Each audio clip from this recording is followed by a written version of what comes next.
बिस्मिल्लाहिर्रहमानिर्रहीम। शुरू अल्लाह के पाक नाम से जो नहायत मेहरबान और रहम करने वाला है। अस्सलाम वालेकुम, खुश आमदीद and a very good morning to all of you ख़वातीन व हज़रात। हम आपको खुश आमदीद कहते हैं अल्हम्दुलिल्लाह। Pakistan television network Lahore centre से बराह रास्त वीकेंड एट होम की आप प्रोग्रामिंग देख रहे हैं। और क्या खूबसूरत मौसम कल रात से बिलखसूस लाहौर का हुआ है और सारी रात जो है बारिश होती रही। कई इलाकों में मुझे कहा जा रहा है वक्फे वक्फे से होती रही। मैं जिस एरिया में रहती हूँ वहाँ पे तो होती रही बारिश। और सुबह सवेरे भी जब हम ऑफिस के लिए आ रहे थे तो it was lovely and beautiful. और बिलखसूस माल रोड जो है ना, वो चूँकि दरख्त भी हैं और माल रोड की एक अपनी हिस्टोरिक वैल्यू भी है। और हिस्टोरिक वैल्यू के अलावा आप एक बड़ा नॉस्टैल्जिक फील करते हैं। हर लाहौरी का जो है या लाहौर में रहने वाले लोगों का जो है ना सफ़र माल रोड के बग़ैर नामुकम्मल है। और जो बचपन की फॉन्ड मेमोरीज़ है ना, मुझे ऐसा ज़ाती तौर पे लगता है कि माल रोड के साथ एक अजीब ही एसोसिएशन और एक ताल्लुक़ है हर शख्स का। So it was a beautiful ride. और मैंने तो खैर बहुत इन्जॉय किया, लेकिन साथ ही साथ जब मैं ड्राइव कर रही थी और बारिश हो रही थी तो मैं यही सोच रही थी कि आप देखें अल्लाह ताला का जितना भी हम शुक्र अदा करें कम है कि अल्लाह ताला ने पाकिस्तान को एक नेमत और एक तोहफ़े के तौर पे हम सब को अता किया। और ये एक ऐसा अनमोल तोहफ़ा है कि जिसमें आपको हर मौसम को इंजॉय करने का मौका मिलता है। हम पाकिस्तान के नज़ारों की बात करें, पाकिस्तान के कल्चरल वैल्यूज़ की बात करें, और फिर हम ये भी देखते हैं कि Pakistan is one of the most charitable countries in the world. यानी जो इंसानियत की मदद करने का जज्बा है हमारे लोगों में और हम में जितना पाया जाता है वो शायद ही पूरी दुनिया में कहीं और इस तरह की मिसाल देखने को मिले। और बिलखसूस जब जब इस मुल्क को और जब जब भी हमें अपनी इनफरादी सतह पे रिस्पॉन्सिबिलिटी को शो करना होता है या जाहिर करना होता है या बताना होता है, तो हम सब ने मिलकर हमेशा जो है इस माशरे को मुकम्मल करने में अपना एक अहम किरदार अदा किया और ये करते रहना चाहिए बिलखसूस। अच्छा जी, नाउ मूविंग ऑन। आज की प्रोग्रामिंग में आपकी मुलाकात और मेरी जो पहली मेहमान शख्सियत है इनसे तो मेरी मुलाकात होती रहती है, लेकिन one of the most adorable couples. और अल्लाह ताला, मैं हमेशा इनके लिए दुआ करती हूँ कि एक हंसता मुस्कुराता हुआ चेहरा। और अब्दुल बासित खान साहब की जब हम बात करते हैं तो he is multi talented, bureaucracy में अपनी उम्दगी के साथ अपना टेन्योर पूरा करते हुए फिर साथ ही साथ हम एक्टिंग में देखते हैं। और एक्टिंग भी हर एक प्रोजेक्ट जो काम किया, जब जिस किरदार में हमें नज़र आए उस किरदार में जान डालने का हुनर अब्दुल बासित खान साहब जानते हैं। So we have with us none other than Basit साहब। अस्सलाम वालेकुम सर। वालेकुम अस्सलाम व रहमतुल्लाहि व बरकातहू। कैसे हैं आप? अल्हम्दुलिल्लाह बिल्कुल खैरियत से हूँ। अभी कल ही तो मुलाकात हुई थी, वो कल चाहे हफ्ता पहले ही क्यों ना हो। हमारा जी मुलाकात होती है जिम खाना में। So we are walking by, हम ये अपनी बेगम के साथ होते हैं और मैं फिर रही होती हूँ, कहीं इधर जा रही होती हूँ क्योंकि उधर तो हमारी सलाम दुआ होती है। एंड सच माशाल्लाह अ हैप्पी कपल। अल्लाह ताला ऐसी शख्सियत हैं जिनको देख के नज़रअंदाज नहीं कर सकते आदमी, तो फ़ौरन पहचान लेते हैं हमने क्या जा रही ना। आपका प्यार, आपकी शफ़क़त, thank you so much sir, बहुत शुक्रिया। अच्छा जी, मेरे सामने मौजूद है ख़वातीन हज़रात, ये बड़ी उम्दा बात है कि और बिलखसूस हम जब अपने यंगस्टर्स की भी बात करते हैं और ये जो मेरी मेहमान शख्सियत है मल्टी टैलेंटेड और हर काम बड़ी ज़िम्मेदारी के साथ करते हुए, ये भी जो हुनर और सलीका है बहुत कम लोगों में पाया जाता है। लेकिन जब हम यासिर अमार की बात करते हैं तो इन्फ्लुएंसर भी हैं, एक्टर भी हैं, और अभी तो इनके करियर का आगाज़ इस तरह से हुआ है कि there is a long way to go. But जो काम किया, और बिलखसूस एक बड़े प्राइवेट इदारे के सोप के लिए इन्होंने काम किया एज एन एक्टर, वो बड़ा हमने पसंद किया। तो let's welcome him. We have with us Yasir Amar. अस्सलाम वालेकुम। जी वालेकुम सलाम। कैसे हैं आप? मैं बिल्कुल ठीक ठाक। थैंक यू सो मच, आपका बहुत बहुत शुक्रिया। और किचन सेगमेंट में after a very long time chef Fatima हमारे साथ मौजूद हैं, इनको वेलकम करेंगे। अस्सलाम वालेकुम। वालेकुम अस्सलाम। फातिमा कैसी हैं आप? अल्लाह का शुक्र, आप सुनाएं। वेरी नाइस जी, वेरी नाइस। अच्छा जी, क्या बनने वाला है आज? बोनलेस हांडी और green Apple mojito. Very good. ये लग रहा है जैसे कोई ज़बरदस्ती नाम ना याद कराए में। दोबारा बोलना क्या बना? ग्रीन एप्पल मोहितो, बोनलेस हांडी। Very good. और खाएंगे किसके साथ इसको? खाएंगे इसको नान के साथ। नान के साथ है ना, मेरे ख्याल में सर बादशाह नान के साथ पसंद आती है हांडी के रोटी के साथ आपको? मैं वैसे रोटी पसंद करता हूँ, चपाती पसंद करता और घर की रोटी हूँ जी, घर की और रोटी। वो जो फुल्का होता है ना, वो क्या गरम। बात है, ओए होए बिल्कुल होए। फुल्का भी कह दिया, चपाती कह रहे हैं उसको, ओए होए होए। क्योंकि नान जो होता है ना वो बाज का डाइजेस्टेबल नहीं होता, प्रॉब्लम करता है। अग्रीड। और यासर मुझे ऐसे लगता है कि वो जो ताज़ा ताज़ा रोटियां किचन से आ रही होती है ना, वो आपको पता नहीं चलता, 2-3 भी बंदा खा लेता है, ऐसा ही है कि नहीं? नहीं, मुझे लगता है कि 2-3 तो बहुत ज़्यादा कह रही हैं आप। अच्छा, वाकई में? हाँ, मुझे ये लगता है कि बस एक रोटी काफ़ी होती है। एक रोटी। हमारे घर में तो मेरी वालदा बचपन में बिलखुसूस ऐसा बनाया करती थी, वो फुल्का उसको कहते थे। तो वो मेरे दादा जो हैं वो इतने हल्का होता था फुल्का कि वो खा लिया करते थे। तो हर किसी के घर का अपना होता है। अच्छा जी, आप बनाना शुरू करें, थोड़ी देर में आपसे मुलाकात होती है। सर, आपकी बेगम कैसा खाना बनाती हैं, ये बताइए। मेरी बेगम जो है ना वो खाना बनाती नहीं, मुझे ही बनाती है। अलबत्ता ये है कि वो सुपरवाइज करती हैं। ठीक है। और चूंकि मोस्टली जो काम होता है खाने का, वो हमारा कुक करता है, लेकिन बेगम उनको बाकायदा एक सेशन करती हैं रात को, जो कि हाँ जी आपने ये पकाना है, सुबह ये करना है, इस तरह करना है, वो करना है। लेकिन शादी के शुरू में तो किया होगा ना, ऐसा तो नहीं है कि नहीं किया होगा? वो शुरू से ही इसी तरह थी, कभी नहीं उन्होंने खाना बनाया। अलबत्ता वो कभी कभी अंडा बॉयल कर देती हैं। खैर अब ऐसे भी नहीं है, मैं उनको जानती हूँ, आप ऐसे ना करें, मेरी अभी मुलाकात कल परसों फिर हो जानी है। अरे वो माशाल्लाह, वो कहते हैं ना, जब वो किसी की शादी होने वाली थी, उसने कहा हमारी बेगम माहिर पकवान है जी, हाफिज़ कुरान, पाबंद सौम सलात। तो माशाल्लाह बेगम साहबा कुरान शरीफ को माशाल्लाह हर रमज़ान में 2-3 दफ़ा ख़त्म करती हैं माशाल्लाह। और बाकायदा नमाज बाकायदगी से, जैसे मैं भी, वो भी 5 वक्त पढ़ती हैं। उम्र हज माशाल्लाह कियों में। खाने में उनका जो है कि वो खाना जो है वो सुपरवाइज करती है। डॉक्टर कहते हैं ज़रा स्किन ना ख़राब हो जाए, धूप में नहीं जाइए, मैं किचन में नहीं जाइएगा। मैं डॉक्टर साहब तुसी चाहते हो कि मैं कोई अच्छा खाना ना खाऊँ, आगे किचन में नहीं जाना आप। हाँ, लेकिन आपने उनको लाड से रखा हुआ है, माशाल्लाह माशाल्लाह। खुशी होती है। हाँ, ये अच्छी बात है। यासिर, आपके घर का अगर हम बात करें, घर के माहौल की बात करें, स्पेशली वाइल ग्रोइंग अप, किस तरीके से, और कितने बहन भाई हैं आप बताइए प्लीज़? देखिए, हम सिबलिंग्स में तकरीबन 4 बहन भाई हैं। ठीक है। और अभी खाने की आप बात कर रही थी, तो मुझे खाने में तो सबसे ज़्यादा अगर इंटरेस्ट होता है तो मैं चाहता हूँ कि मेरे पास जब सुबह हो तो मेरे पास पुलाव होना चाहिए। सुबह सवेरे मैं चाहता हूँ बस पुलाव हो। लेकिन मैं खाने का बहुत ख्याल रखता हूँ, क्योंकि अभी मैं इनकी माशाल्लाह मेकअप रूम में देख रहा था, इनकी स्किन और इनकी ग्लोइंग, तो इनके कपल की भी बात हो रही थी। तो मुझे लगता है कि जिस तरह कहते हैं ना कि एक बीवी का पता चलता है हस्बैंड से कि वो कितना खुश रखते हैं अपनी बीवी को, तो मुझे ये लगता है कि इनकी बीवी माशाल्लाह इनको इतना खुश रखती है कि माशाल्लाह इनकी हेल्थ, इनकी पर्सनालिटी, सब कुछ माशाल्लाह बहुत माशाल्लाह। और मैं बड़े मज़े की ख़वातीनों से बात बताऊँ, ये दोनों एक दूसरे को कॉम्प्लीमेंट करते हैं।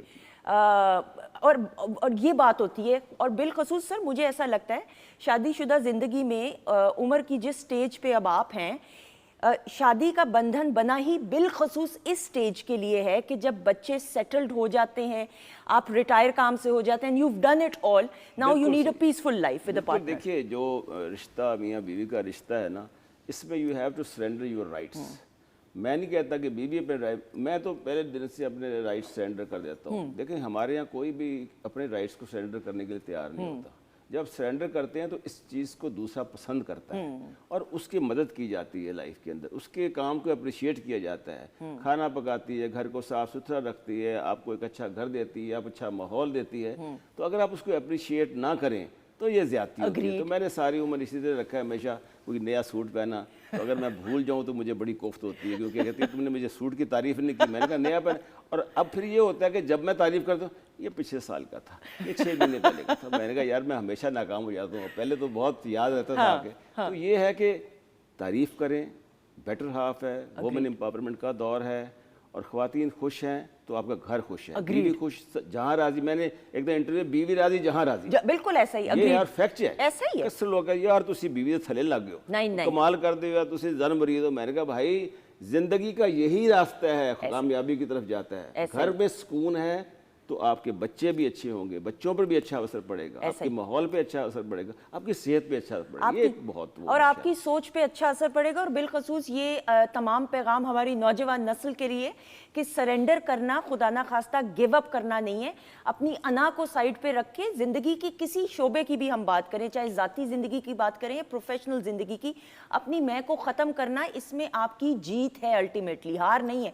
अगर आपकी एक खुशगवार ज़िंदगी गुजर जाएगी तो इससे बढ़कर खुशकिस्मती किसी शख्स की इनफरादी सतह पे क्या हो सकती है। सर 1985 ब्यूरोक्रेसी तो आप ज्वाइन कर चुके थे and you were already working, लेकिन एक्टिंग की तरफ आना और एंड देन माशाल्लाह से you're a good looking handsome man, तो उस वक्त तो डायरेक्टली आपको ऑफर आई होगी और मेरा नहीं ख्याल कि कोई मुश्किल आई नहीं, होगी। मुझे डायरेक्टली ऑफर नहीं आई थी, let me speak very honestly.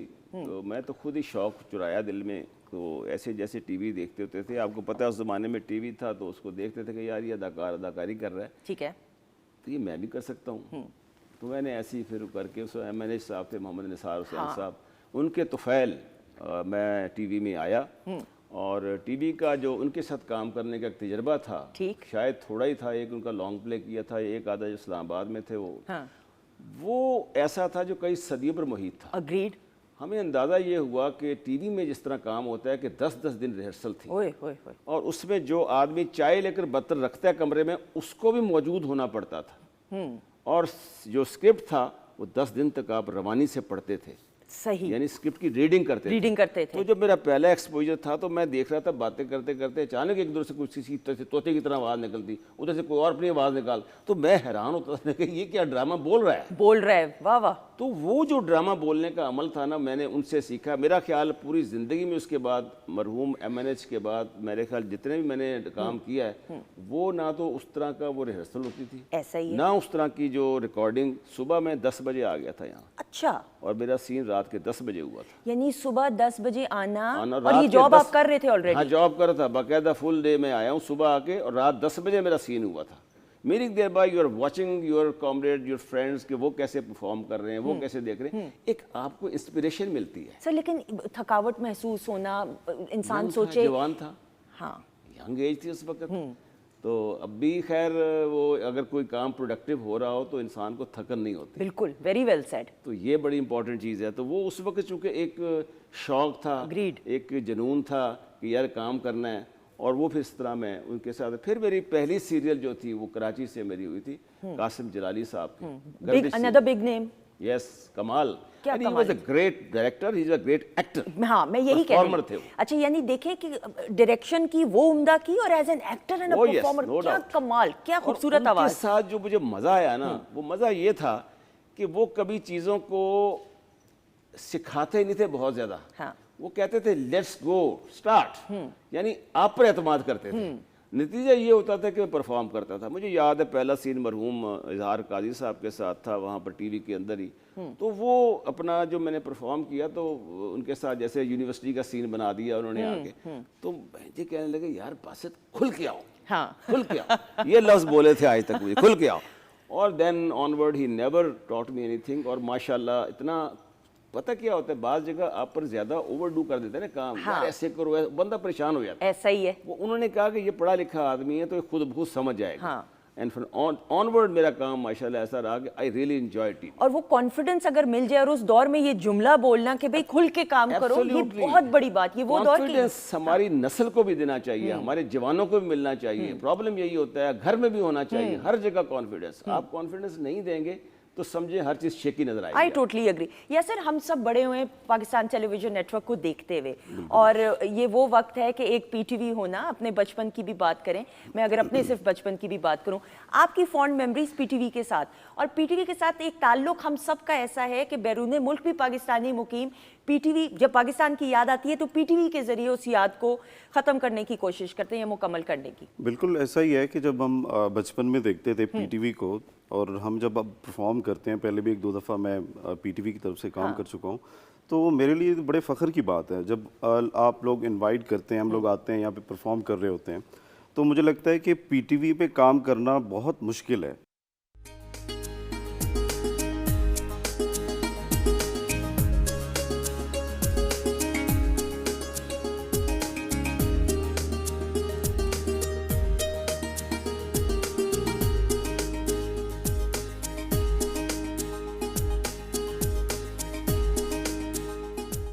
जी, ख़वातीन औज़ात, हम आपको खुश आमदीद कहते हैं वीकेंड एट होम की लाइव प्रोग्रामिंग अल्हम्दुलिल्लाह Pakistan television network Lahore centre से आप बराह रास्त देख रहे हैं। किचन सेगमेंट में शेफ़ फातिमा हमारे साथ मौजूद हैं। प्रोग्राम के आगाज़ से बासित साहब मौजूद हैं, ज्वाइन किए, the very lovely and charming, मेरी छोटी बहनों की तरह ही हैं एंड आई ऑलवेज अडोर्ड हर। बड़ी पॉजिटिविटी इनसे हमें देखने को भी मिलती है और महसूस करने को मिलती है। वी हैव विद अस जन्नत मलिक। अस्सलाम वालेकुम। वालेकुम अस्सलाम। अब आप ये कह सकती हैं कि बहन भी का और नाम जो है देख के पढ़ रही हो, नहीं भाई सरनेम मैंने कहा देख ले, गलत बात है है ये। ना? हाँ। अभी सही करेंगे इस बात को। ठीक है। ख़वातीनो ज़ात, जन्नत की जब हम बात करें तो बेशुमार एक्टिंग के प्रोजेक्ट्स करते हुए पीटीवी के साथ एक खास ताल्लुक है और हमेशा जब भी हम इनको दावत देते हैं तो ये हमेशा आती हैं। Thank you so much. जज़ाकल्लाह। प्रोग्राम के आगाज से यासिर भी हमारे साथ मौजूद है। Thank you so much Yasir for being part of the show. और ब्रेक के बाद हमें ज्वाइन किया है ख़वातीनो ज़ात मौसीकी के बगैर, और कहते हैं और हम ये मानते और जानते हैं कि मौसीकी रूह की ग़िज़ा है। तो अमन की जब हम बिलखसूस बात करते हैं, और इनके करियर के आगाज़ से मैं इनको जानती हूँ और बेशुमार शोज़ मैंने इनके कॉन्सर्ट्स भी अटेंड किए हैं। सबसे उम्दा बात यह है कि लाइव ऑडियंस को इंगेज करने का हुनर और आर्ट अमन जानती हैं। तो आज हमने इनको दावत दी है, बिलखसूस इनको भी वेलकम करते हैं। अस्सलाम वालेकुम। वालेकुम अस्सलाम। अमन कैसी हैं आप? मैं बिल्कुल अमन में, है ना? अच्छा भाई, ये इत्तेफाक कुछ ऐसा है कि कोई काले काले कपड़े सारों ने पहने हुए हैं और मुझे समझ नहीं आ पा रही कि ये कोई खास वजह? नहीं महज इत्तेफाक। इत्तेफाक सर, ऐसे भी इत्तेफाक होते हैं। अच्छा, मैं यही सोच रहा था कि ये क्वेश्चन करना भी चाहिए, हाँ। क्योंकि इत्तेफाक हो सकता है, लेकिन हम लोगों को ये कैसे समझा सकते हैं कि ये सिर्फ एक इत्तेफाक ही है। आप देखें किचन से लेके हम सब ने और फिर कैमरामैन ने भी देखो, सब इमरान ने भाई भी और लोगों ने वो मानना कहते भी हैं नहीं है, लोगों ने मानना भी नहीं है। उन्होंने कहना इनका प्लान था काले सूट प्लान था। पहनने नहीं का। लेकिन सर ये मैं बात करते हुए, you such a smiley face, you got a smiley face. और हमने ये देखा है कि आपने जिस दौर में काम का आगाज किया, अब ये वो दौर था कि रूही आपा भी काम कर रही थी, उज़मा आपा भी काम कर रही थी। हम अगर फीमेल एक्ट्रेसेस की बात करें, अनीता अयूब साहिबा, and she was one of the top models, I think in fact the only model जिसने एक्टिंग भी की, जिन्होंने थोड़ा सा उनके बारे में। Absolutely she was a gorgeous lady, बहुत खूबसूरत थी वो। और मैं समझता हूँ कि खूबसूरत होने के साथ साथ वो मगरूर नहीं थी। हाँ, वेरी डाउन टू अर्थ थी, जो बड़ी अजीब बात है। नॉर्मली ख़वातीन जो होती हैं बहुत मगरूर हो जाती हैं। तो उस ज़माने में वो वाहिद एक मॉडल थी जो कि पाकिस्तान की मॉडलिंग के उफ़्क़ के ऊपर वो अपना जलवागर थी। बहुत उनका काम था। और जब वो एक्टिंग में आई ख़ास तौर पे, तो मैं तो ये देखा है उनको कि वो एक्टिंग की निस्बत एक कामयाब मॉडल ज़रूर Agreed. थी। दूसरी बात है कि मुकाबला हुस्न में हिस्सा लिया उन्होंने, एक बड़ा कंट्रोवर्शियल सा दौर था उस वक्त I का। remember. और उसके बाद फिर वो इंडिया भी गई, वहाँ भी परफॉर्म किया उन्होंने। लेकिन जो उनमें एक अच्छी बात थी, खूबसूरत बात थी, वो थी कि ड्यूरिंग दी रिहर्सल रिकॉर्डिंग उन्होंने कभी ये एहसास नहीं होने दिया कि हम किसी लड़की से बात कर रहे हैं। हाँ, शी वॉज ऑलवेज हेल्पफुल, और बात करना, अंडरस्टैंडिंग, गुफ्तगू, कोई चीज़ समझाना, समझ जाती थी। एक उनकी जो आवाज़ थी ना, उसमें एक थोड़ा सा मसला था। ठीक है। वो जो गाड़ी होती है ना, गाड़ी, उसको गाड़ी कहती थी। यानी रे और अड़े का था। हाँ, ओके। पत्थर को फत्तर कहती थी। वो उनके वालिद साहब और उनकी वालदा से मेरी मुलाकात होती थी, उनके घर भी मैं जाता था। ठीक है। तो बड़ी खूबसूरत फैमिली थी उनकी यार। सही। सर अगर मैं गलत नहीं हूँ, फिर मैं जन्नत की तरफ भी बढ़ूंगी, उनको और नीली जी को कंपेयर किया जाए तो दोनों को हम यानी अपनी अपनी जगह पे, लेकिन नीली जी और उनकी मुझे लगता है आंखें, हाँ, उनका एक वो था। तेरी आंखों के सिवा दुनिया में रखा क्या है। सर घर भी जाने जैसा सोच मैं तो आपकी बात से जुमला लिया है मैंने। आंखें जो हैं वो वाकई लाइव शो उनकी- है बस। हाँ सर, वापस आ जाएं। खूबसूरत खूबसूरत आंखें थी, और माशाल्लाह उनका रंग बहुत खूबसूरत था, और हर लिहाज से उस नहीं, बट डू यू एग्री कि दोनों की जो है एक पर्सनालिटी का ऑरा था? नीलू मुझे अदाकारा मुझे बहुत पसंद थी। आपकी मुलाकात हुई मेरी उनसे? मुलाकात नहीं हुई, लेकिन मैं उनकी फिल्में देखी हैं, मुझे बहुत अच्छी लगती थी वो। लेकिन उनका जो पर्सोना था ना, वो ऑल टुगेदर डिफरेंट था। इस वक्त जब अखबारात थे ना, तो उनको देखते थे ना, जब अखबारात में, कराची के अखबारात की बात करूँ, तो उसमें लिखा था पाकिस्तानी ब्रूक शील्ड। हाँ हाँ बिल्कुल अग्रीड। और फिर लिखा होता था कि हेडिंग थी east meets west. East meets west, यानी दोनों कल्चर उनके अंदर थे। वो मशरकी भी थी और मगरबी भी थी। बिल्कुल। तो ये उनकी खूबसूरती थी बहुत ज़्यादा। और जो मुझे से इत्तेफाक से उनके साथ ज़्यादा काम करने का मौका मिला, एक तो सीरियल था, फिर एक जनरल नोरेगा का प्ले था, पनामा के सदर का रोल मैंने प्ले किया था। तिकोन उसका ड्रामे का नाम था, वक्त का आसमान सीरीज से था। ठीक है। तो वो फिर हमने उस वक्त हॉलीडे में शो किया, रिकॉर्डिंग की, सारा किया। तो यकीन जानिए कि मेरा ख्याल है मैंने जितनी हीरोइन के साथ काम किया या जैसे भी काम किया, मुझे उनसे बेहतर कोऑपरेटिव एज एन आर्टिस्ट मुझे कोई ज़्यादा नज़र नहीं अनीता आया। अयूब साहिबा की जब हम, हाँ इसमें कोई दूसरी राय नहीं है। और ख़वातीन हज़रात, हम जब खूबसूरती की बिलखसूस बात करें और पाकिस्तान की बात करें, आप देखें अतीका जी की क्या ऑरा, ज़ेबा बख्तियार साहिबा की बात करें, मरीना जी की बात करें, और ये वो गोल्डन एरा है कि बाबरा शरीफ साहिबा की भी बल्कि हमने बात करनी है। सो वी हैड, और इतनी खूबसूरत, और ज़ेबा जी की भी बात करें, फिल्म इंडस्ट्री का, और हर एक एक शख्सियत का अपना एक aura. I mean that is amazing. हम जब पाकिस्तान की बात करते हैं इस हवाले से, जन्नत वी वॉल, मैंने यासिर से भी इस बारे में बात करती है, हम सब बड़े हुए हैं पाकिस्तान टेलीविजन नेटवर्क को देखते हुए भी, और फिर पीटीवी को देखना एज अ व्यूअर, और फिर पीटीवी का हिस्सा बनना। देखिए, जैसे आपने ज़ेबा जी का जिक्र किया या दूसरे अदाकार, उस वक्त ज़माने में आपको पता बहुत लिमिटेड मीडिया था। बिल्कुल। तो अगर मेरा ख्याल है कि आज के दौर में ज़ेबा होती, सबिया होती, मुसरत नज़ीर होती, जो भी हमारी बड़ी, तो शायद वो उतना इम्पैक्ट ना होता। ठीक। वो चूंकि बहुत लिमिटेड मीडिया था, उनको टीवी पे तो बहुत कम ही था शायद देखते, लेकिन फिल्म में देखते थे। फिल्म में देखते। तो आज तो माशाल्लाह जो मैं हीरोइंस देखता हूँ जो हमारे ड्रामों में आ रही हैं, एक से एक माशाल्लाह अच्छी और टैलेंटेड और खूबसूरत। बिल्कुल। मैंने बल्कि ख़वातीन हज़रात संगीता आपा का इंटरव्यू किया, तो और मदिया शाह ने भी, साहिबा ने भी कहा कि जब फिल्म्स में वो काम करती थी तो ईजिली एक्सेसिबल नहीं होती थी, यानी इंटरव्यूज़ भी नहीं दिया करती थी, फिर वो फिल्म की ही प्रोडक्ट होती थी, यानी फिल्म इंडस्ट्री के साथ जब एक दफ़ा जुड़ गए तो ना कहीं नज़र आया करती थी, ताकि एक स्टार वैल्यू रहे। अगर आप हर वक्त हर जगह पे नज़र आ रहे होगे तो वो जो स्टार वैल्यू होती है वो ख़त्म या कम होना शुरू हो जाती है। क्या कहेंगी? बिल्कुल ऐसे ही है, बिल्कुल ठीक कह रही हैं आप।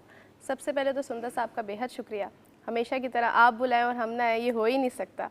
पाकिस्तान टेलीविज़न नेटवर्क का हिस्सा बनना एक बहुत ही बड़ी ऑनर की बात है मेरे लिए, जिसको हम शुरू से ऐनक वाले जिनके नाम से जानते हैं कि वो तो कभी ना भूलने वाला हमारा शो है, और अभी तक स्टिल वैसा कोई शो ना आया है, और पता नहीं आगे आना भी है कि नहीं आना। तो बड़ी यादें, और पीटीवी अब हमारा एक दूसरा घर है। ऐसा ही है। आप मुझे ये बताइए, पीटीवी के साथ आपका जो एक्सपीरियंस काम के हवाले से रहा है, यू बीइंग एन एक्ट्रेस, थोड़ा सा इस बारे में बात करते हैं। पीटीवी के साथ माशाल्लाह बहुत ही एक्सपीरियंस टीम है, और मैं समझती हूँ कि जो हमारी टीम काम करती है सारी मेहनत तो उसी की है, जो नज़र आती है पीटीवी पे साथ। और साथ ही साथ पीटीवी के बारे में क्या कहूँ, पीटीवी के बारे में तो मेरे पास कोई अल्फाज ही नहीं है। ऐसा ही है। और ये अब हमारा दूसरा घर है, मतलब यहाँ पे माहौल ऐसा है, वर्कर्स ऐसे हैं जो हमारे साथ काम करते हैं, इतने फ्रेंडली हैं कि हमें ऐसा लगता है हम दूसरे घर में आ गए। अग्रीड। ऐसा ही है। ख़वातीन हज़रात, जो इन बिल्डिंग्स ने जो जो दौर देखा है, बिल्कुल उस दौर को शायद मैं या यासिर नहीं बयान कर सकते। बासित साहब जिस अंदाज से, क्योंकि इन्होंने वो गोल्डन एरा देखा है कि हर एक एक प्रोड्यूसर के रूम में रिहर्सल्स हो रही होती थी, एक अजीब सी बरकत भी थी, रौनकें भी थी, वो तमाम यादें, और एक से एक बढ़ के स्टार आपको नज़र आया करता था, और वो आजी इनकसारी और डिसिप्लिन भी हुआ करता था। ये तमाम बातें भी हम जानेंगे, लेकिन पाकिस्तान टेलीविज़न नेटवर्क की जब हम बात करते हैं मौसीकी के लिए बिलखसूस प्रोग्रामिंग्स की हम बात करें तो क्या क्या उम्दा प्रोग्रामिंग्स की, और पीटीवी का हर एक एक प्रोग्राम, और हम वीकेंड एट होम की बात करें तो म्यूज़िक के बगैर जो है नामुकम्मल है। कि पाकिस्तान में हम क्लासिकल घरानों की बात करें, इनफरादी सतह पे मौसीकी की बात करें तो ऐसे ऐसे सिंगर्स, शहनशाह गज़ल मेहदी हसन खान साहब की बात करें। सर आपका इत्तेफाक? गज़ल जो है आपने बिल्कुल सही कहा, क्योंकि गाना तो मैंने अक्सर जो हमारे सिंगर्स हैं या कोई न्यू कमर्स जो हैं तो वो गाने को तो गा लेते हैं, नूर जहाँ के गाने गा लेंगे मैडम के, या दूसरे गाने गा लेंगे, लेकिन गज़ल एक बहुत मुश्किल चीज़ है। मैंने अक्सर बड़े फेमस सिंगर्स को देखा है, लेकिन जब वो गज़ल पे आते हैं तो वो इतना नहीं भाते जितना कि वो गाने गा। बिल्कुल सही। तरन्नुम नाज वाहिद एक जो सिंगर हैं जो मुझे बहुत पसंद हैं, और जो कि नूरजहां साहिबा की गायकी को इतना खूबसूरत गाती है, उससे बेहतर गज़ल गोई मैंने कोई बिल्कुल बिल्कुल या नूरजहां खुद थी माशाल्लाह। बिल्कुल है। सर आपकी मुलाकात हुई मैडम से? मैडम नूरजहां से? हाँ जी, पहली मुलाकात बताइए। मेरी मुलाकात एक्चुअली हुई थी उनसे, भट्ट ज्वेलर्स, जो उनके अकील भट्ट साहब हैं, उनके दामाद भी थे, तो वो यहीं दुकान पे माल रोड पे उनकी हुआ करती थी। ठीक। तो उस वक्त वहाँ हम गए थे ज्वेलरी की शॉप पे, तो वहाँ मैडम साहिबा बैठी थी आकर। तो मैडम साहिबा का एक स्टाइल था, एक खूबसूरत एक ऑरा था उनका, और ग्लैमरस बहुत थी वहाँ के, डिस्पाइट द फैक्ट कि वो उस एज में थी जहाँ की मिडल एज कह सकते हैं, वो बूढ़ी तो नहीं थी, येट जो उनमें देखा उनमें कशिश थी, एक ऑरा था। यस, खूबसूरत, और गुफ्तगू, और मतलब उन्होंने जिस तरह दिलीप कुमार साहब के साथ भी काम किया हुआ, आप देखें ना, बड़े बड़े नामवर हीरो के साथ काम किया पाकिस्तान के, असलम परवेज साहब के साथ भी काम किया, और जो उनकी परफॉर्मेंस थी अदरवाइज़, तो मैं जब उनको देखता था मैं बड़ा हैरत से, मैं बड़ा मुश्ताक था उनको देख के, बड़ी खुशी हुई थी उनसे देख के वो मुलाकात। बिल्कुल। और आप ये देखें ख़वातीन हज़रात कि मैडम में डिसिप्लिन इतना था कि अगर खुद वो खुश नहीं होती थी या मुतमईन नहीं होती थी अपनी रिहर्सल से तो दोबारा करवाया करती थी रिहर्सल। फैज़ अहमद साहब की गज़ल जो है मुझसे पहले से मोहब्बत, क्या बात है उनकी, मज़ा आता है सुन के। और आज भी जब आप उनको सुनते हैं उनकी आवाज़ में और देखते भी हैं, यूट्यूब पे जाएं तो वो जो ओरिजिनल उसकी रिकॉर्डिंग है ना जन्नत, वो तो वही है, पुराने ड्रेसिंग बड़ी अच्छी थी उनकी, ड्रेसिंग देखे क्या कमाल थी, ज्वेलरी देखे क्या कमाल ऐसा थी, ही, फिर उनकी एक्टिंग भी थी गाने के अंदर, बिल्कुल, उनका चेहरा बोलता था। बिल्कुल ऐसा ही, आंखें भी बोलती थी, चेहरा भी बोलता था। आज तक उनको कॉपी करते हैं हम, आज तक साड़ियाँ और वो सारी ज्वेलरी वगैरह, हमारी कोशिश होती है कि किसी तरह हम उनके साथ रिजेम्बलेंस एक ट्रिब्यूट पेश अपने अंदाज से करें। जन्नत, हम ये देखते हैं कि पाकिस्तान इज़ ब्लेस्ड अल्हम्दुलिल्लाह, और हम फैमिली वैल्यूज़ की बिलखसूस बात करते हैं। कोई परेशानी हो, मुझे तो आज भी याद है कि वो बचपन में दादी जो है मेरी, उनकी गोद में ना सर रख के और वो कहानियाँ सुनाया करती थी, और वो होने मतलब अगर हम सुना करते थे बचपन में, होती तो कहानी थी लेकिन एंड में एक मॉरल ऑफ द स्टोरी हुआ करता था। यानी उसमें कहानी भी हमने सुन ली, मीठी नींद भी आ गई और एक सबक भी सुनने को मिल गए बड़े अच्छे तरीके से। आपकी कुछ फॉन्ड मेमोरीज इस हवाले से? ऐसे कहानियाँ तो यही होता था ज़्यादातर, जब से कहानी सुनी तो हमारा एक बड़ा मशहूर वो जुमला है, एक थी चिड़िया और एक था चिट्टा, दोनों पता नहीं उड़ गए तो ख़त्म कहानी, ऐसे करके एक बड़ी लाइन है। तो अच्छा है, अच्छा एक्सपीरियंस। आपका आपके नाना नानी और दादा दादी के साथ कैसा रिश्ता था बचपन में, ये बताइए। बेसिकली तो जब मैं हुई तो दोनों ही नहीं थे, मैं नाना और दादा के साथ, दोनों के साथ ही मतलब नहीं देख सकी। हाँ, मैंने उनकी बातें ज़रूर सुनी हैं और वो वाली चीज़ें अम्मी को करते हुए ज़रूर देखी हैं कि वो बताती हैं कि मैंने इवन कि कुकिंग तक आपकी दादी से सीखी है, मुझे कुछ भी नहीं आता था तो उन्होंने ही सिखाया था। और वो ऐसे कहती थी, हर चीज़ जो वो पुराने कहते हैं ना, हमारे बड़े जो कह गए हैं हम अभी तक मानते तो नहीं हैं चीज़ों को। आपको पता है जो हमारी जेनजी है या नई जनरेशन है, हम उन चीज़ों को नहीं करते, लेकिन कहीं ना कहीं वो पुराना टच लाजमी आ जाता है कि नहीं, ये बात वाकई बड़ों की बिल्कुल ठीक कही हुई बात है। बिल्कुल ऐसे। यासिर, हम जब मैं आपसे भी यही सवाल करते हुए, जो अपनों के साथ खुशी को सेलिब्रेट करना और खुदा ना खास्ता कभी कोई परेशानी हो उसको भी अपनों के साथ शेयर करके एक कथासिस फील करना, दिल का बोझ हल्का करना, और बिलखसूस बड़े बुजुर्गों की जो डांट है वो एक दौर में तो आपको बचपन में लगती होगी कि ये बड़ी सख्ती करें, लेकिन उम्र के साथ साथ एक स्टेज ऐसी आती है कि आप ये अंदाज़ा करते हो कि आपके बड़े बुजुर्ग आपके लिए गलत फैसला नहीं कर सकते। इसमें कोई शक नहीं है कि मैंने अपनी लाइफ में एक्सपीरियंस किया है कि ये जो बुजुर्ग होते हैं, ये हमारे पेरेंट्स होते हैं, असल में जो आपके खैर ख्वाह होते हैं ना, वो यही लोग होते हैं। आपके जितने भी दोस्त हों, या तो वो आपको कोई ना कोई मकसद के लिए यूज़ कर रहे होंगे, या फिर आपसे उनको कोई ना कोई लालच ज़रूर होगा। जो ओरिजिनल जो आप रिश्ता कह सकती हैं, वो ब्लड रिलेशन माँ बाप का, माँ बाप बहन भाई, इनके अलावा आपके दुनिया में कोई खैर ख्वाह नहीं है। अब जिस तरह देख लें, बात कर रही थी ना अब लोरी की, तो उससे मेरा वो एक पुरानी मेमोरीज में बेटी सीरियल जो था, उसका जो OST है वो किसी लोरी से कम नहीं है। और जिन्होंने इस तरह परफॉर्म करी थी, इनका जो गज़ल थी अमन, उनकी जो म्यूजिशियन था, और वो आपको एक फील दे रही थी, एक पुरानी, जिस तरह वो मैडम नूरजहान साहबा की बात कर रही थी ना, तो वो प्रॉपर एक फील आ रही थी। तो ये चीज़ें बहुत कम है अब तो सिर्फ ये होता है कि जिस तरह सोशल मीडिया पे हैं, आप वीडियोस अपलोड कर दें, वायरल हो जाएं, विद इन शॉर्ट टाइम आपको फेम मिल जाता है। जितने जल्दी आप ऊपर जाते हो उतनी जल्दी आप नीचे भी आ जाते हैं। मिलियंस ऑफ फॉलोअर्स हैं लोगों के। इस तरह बहुत अच्छे लोग भी हैं, क्रिएटर्स अच्छे भी हैं। अच्छे लोगों की वजह से बुरे लोग बदनाम नहीं हो सकते, लेकिन बुरे लोगों की वजह से अच्छे लोग बदनाम जरूर हो जाते हैं। बिल्कुल सही। और जो अच्छा काम करें उनको तो सराहना भी जरूर चाहिए। अमन, हम ये देखते हैं कि बिलखसूस आप को कॉन्सर्ट्स पे परफॉर्म करते हुए, अब तो पाकिस्तान में भी जिस उम्दगी के साथ हर ओकेजन को सेलिब्रेट किया जाता है, और हम देखते हैं कि आप पाकिस्तान से बाहर भी परफॉर्म करती हैं, जो पाकिस्तानी कम्युनिटीज़ बैरून मुल्क मुकीम है, उनका जो आपके साथ एक ताल्लुक है उसको बताते रहे। बहुत खूबसूरत वो म्यूज़िक के लिए तरसे हुए लोग होते हैं, और बहुत वो खुशी महसूस करते हैं कि कोई पाकिस्तान से आया है। और ख़ास तौर पे हमारा जो पंजाब का म्यूज़िक है उसको वो बहुत ज़्यादा एंजॉय करते हैं। और फिर बहुत सारी फरमाइशें आती हैं कि मैडम नूरजहां के सॉन्ग सुनाएं, मेहंदी साहब की गज़लें सुनाएं, तो वो बड़ा मज़ा आता है, क्योंकि वो लोग जो है वो म्यूज़िक को कहते हैं कि पाकिस्तान से अगर कोई आया हुआ है तो हम अपनी फरमाइशें पूरी करवाएं। और पुराना म्यूज़िक जितना भी है हमारा 60 का 90s का, तो वो सारा जब वो सुनते हैं तो फिर हमें भी मज़ा आता है। ऐसा ही है, बिल्कुल बिल्कुल ऐसा ही। सर, फिल्म्स की बात करते हुए नाउ, फिल्म्स की तरफ रुझान, आपने थिएटर किया लेकिन बहुत कम, और ये वो वक्त है कि जब थिएटर में जिस उम्दगी के साथ काम हो रहा था पब्लिक थिएटर की हम बात करें, जोका थिएटर तो शुरू हो चुका हुआ था उस दौर में कि नहीं? जी, ये जोका थिएटर था उस वक्त, मुझे याद है, ये मरहूम मदिया गौहर साहिबा के साथ मैंने वो एक गोएथे इंस्टीट्यूट में किया था अपना एक थिएटर। फिर इसके बाद अमेरिकन इंस्टीट्यूट में मेरे एक प्ले था मोहब्बत या शादी, तो उसमें मुबशर लुकमान साहब के साथ हमने मिलके, उस वक्त वो बड़े शरारती से बच्चे थे माशाल्लाह, अब भी खैर वो उसी तरह तो यंग थे, क्योंकि ये बात है 1983 की, आप सोच लें कितने साल पुरानी बात है।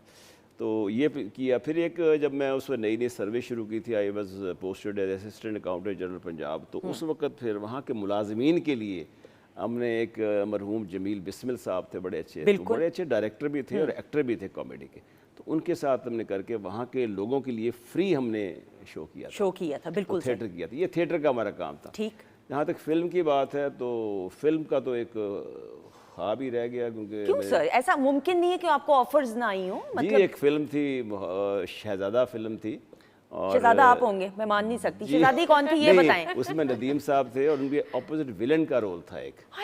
हाँ जी, विलन का रोल था, और उनके जो परवेज मलिक साहब जिन्होंने अरमान बनाई थी अकेले ना जाना, उनके ससुर आगा साहब जो थे ना, वो बुजुर्ग थे काफ़ी आके, और कद छोटा था, मूछें बड़ी थी, बड़ी पुरवकार शख्सियत थी। वो घर आए थे हमारे, और वो चूँकि मैं टीवी में काम कर रहा था, जैसे मैंने आपको बताया कि तिकोन का मैंने काम किया था, जरूर नडिका का रोल प्ले किया था, इस तरह के रोल थे, तो उन्होंने कहा कि ये ज़रा विलन के तौर पे बेहतर होगा। ठीक है। तो वो जब घर आए तो उन्होंने कहा कि इस तरह, और मेरी बेगम कहने, बेटी आप फिक्र ना करना, ये मैं इस पर कंट्रोल रखूँगा। ऐसा ज़ाहिर है फिल्म का दौर ज़रा थोड़ा सा डिफरेंट होता है ऑल टुगेदर वहाँ पर। तो उन्होंने कहा जी जी जी, बड़ी मुअद्दब होकर कहती रही थी। तो जो ही वो निकले बाहर, तो खबरदार तो तुमने फिल्म का नाम भी लिया। तो वो लिहाजा वो फिल्म का जो था ना मौका चला गया यहाँ से, क्योंकि मेरे एक बड़े अच्छे शौहर हैं, बाअदब शौहर हैं, ये तो क्लैप होनी चाहिए। देखें, यानी ये करियर का वरना दूसरा रुख हो सकता था। वो तो जाहिर है किसी और तरफ जाना था, और जो विलन होता है हमेशा वो इम्प्रेस करता है लोगों को। यही बात। और मुझे ये हुआ कि मेरे एक मरहूम प्रोड्यूसर थे यहाँ, कंबर अली शाह साहब, अल्लाह उन्हें बरी रहमत करे, मुझे अक्सर रोल देते थे, विलन का देते। मैंने कहा शाह साहब मैं आपको हीरो नहीं लगता? हाँ साहब, आपका चेहरा जो है बिल्कुल विलन जैसा है। उनकी आवाज़ इसी तरह थी। मैं सब जाके शायद बनाते हैं, पता लगा काफ़ी सालों से उनकी आवाज़ इसी तरह थी कि आपका चेहरा विलन जैसा है। तो मैं आज तक इस पर रिकनसाइल नहीं कर पा रहा कि मेरा चेहरा क्यों विलन जैसा। नहीं, लेकिन फिर ये तो आपकी एक्टिंग का कमाल है ना कि, और ये मैं ज़रूर ख़वातीन ये मैं ऑनर हमेशा बात कहती हूँ, कोई भी फिल्म हो या प्ले हो, वो विलन के बगैर ग्लैमरस हो ही नहीं सकता। और ये नेगेटिव, हम नैयर इजाज साहब की अगर बात करते हैं, जिस उम्दगी के साथ नेगेटिव, शफकत चीमा साहब, आप देखें, एक पंजाबी फिल्म की बात करें या उर्दू फिल्म में मुस्तफ़ा कुरैशी साहब का तो खैर एक अपना ही ऑरा है, एक अपना चाम है। तो जितने भी नेगेटिव कैरेक्टर्स करने वाले एक्टर्स हैं या एक्ट्रेसेस हैं, ये उनको क्रेडिट जाता है कि उस कैरेक्टर को इस तरह का बना देते हैं कि लोग उस कैरेक्टर से नफरत करें। सर, आपने लाओ बाली भी तो रोल्स किया, अंधेरा उजाला भी किया। मैंने अंधेरा उजाला में मैंने नहीं रोल किया। ठीक है। हाँ, अलबत्ता उसके अलावा मैं जो यहाँ पर शायद उस दौर में मैं आया नहीं था टीवी के अंदर। ठीक है। तो लेकिन मैंने इसके अलावा जैसे जो रेम्बू वाला था, वो गेस्ट हाउस वगैरह, बिल्कुल, उसमें मैंने किया, रोल प्ले किया। इस्लामाबाद से जो मेरा सीरियल गर्दिश वो था, सॉरी अपना सारंग था, हाँ। तो उसमें अयाज लड़का था, यंगस्टर था वो आके, तो वो भी एक बड़ा अच्छा सीरियल था, खूबसूरत। बिल्कुल सही, बिल्कुल सही। वो मैंने कराची से, लाहौर से और इस्लामाबाद से, ये मैंने 3 जगह से प्लेस किए हैं। तो मुझे अक्सर लोग जब मिलते थे आम पब्लिक में, तो कहते हैं आप सर वहाँ से आते हैं ना, KPK से या बलूचिस्तान से? मैंने कहा नहीं भाई, मैंने तो वहाँ कभी काम ही नहीं किया, बिकॉज ऑफ माई ग्लैमर, चेहरा देख के कि पता नहीं ये पठान है तो शायद वहीं से आते होंगे। तो वो ऐसा था, क्योंकि मैंने मुख्तलिफ स्टेशन से काम किया। बिल्कुल सही। जन्नत, PTV के आपने भी जिन स्टेशंस के लिए काम किया, और ख्वाहिश, मेरी बड़ी ख्वाहिश है कि मैं पेशावर सेंटर के लिए कोई प्रोग्राम को होस्ट करूं, कोयटा सेंटर के लिए करूं, इस्लामाबाद के लिए भी किया हुआ, बिल्कुल कराची सेंटर भी मैं नहीं गई हुई हूँ। आपकी कोई ख्वाहिश इस हवाले से? बिल्कुल है, PTV के करने के लिए। PTV की ख्वाहिश है, किसकी नहीं होगी PTV के लिए, क्योंकि PTV के आज तक वो प्रोग्राम्स चलते हैं जो कि हम फैमिली के साथ बैठ के देख सकते हैं, और उसमें कह लें कि जिसमें बड़ों को भी इंटरटेन किया जाता है और बच्चों को भी इंटरटेन किया जाता है। तो हर एक की यही ख्वाहिश होती है कि यार हम PTV का हिस्सा बने, इसलिए तो जब आप बुलाते हैं हम आ जाते हैं। ऐसा ही है, बिल्कुल ऐसा ही है। यासिर, आप कैसे थे स्टूडेंट? मुझे ऐसे लगता है कि सिनेमा चले जाया करते होंगे दोस्तों के साथ, वो आपको देख के लग रहा है, पता नहीं क्यों लगता है ऐसे थे। देखिए अभी वो ना एक बात कर रहे थे कि वो डायरेक्टर कॉन्फिडेंस देते हैं, तो मेरे लिए जो मेरे डायरेक्टर हैं वो मेरे फादर हैं।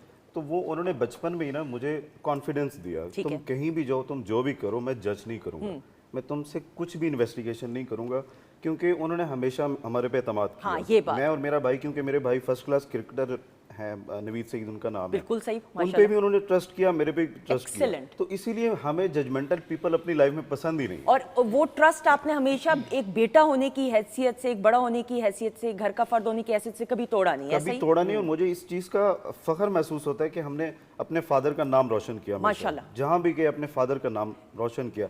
और उसके अलावा एक चीज होती है, बाउंड्रीज होती हैं। मैं हमेशा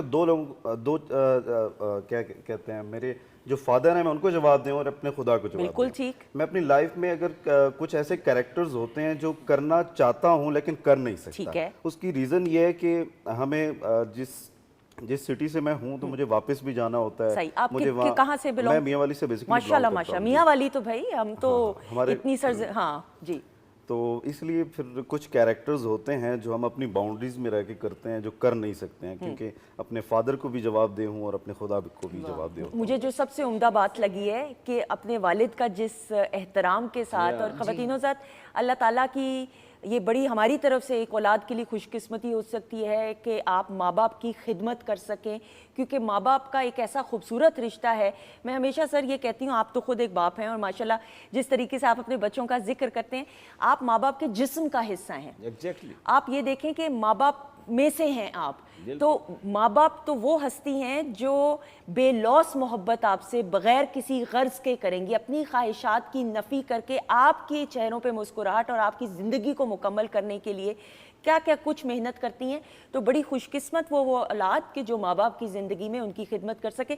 जीते रहिए, खुश रहिए। आपने मुझे और इम्प्रेस कर दिया, ज़्यादा कर दिया। दैट्स अमेजिंग, एक बेटा होने की हैसियत से। अच्छा जी, ख़वातीनो ज़ात, यही ज़िंदगी है, यही ज़िंदगी के रिश्ते हैं। अल्लाह ताला की तरफ से ये जो ज़िंदगी एक ऐसा तोहफ़ा है कि मुकम्मल तब होती है कि इन रिश्तों को समेट लीजिए और सुनहरी यादें बनाइए।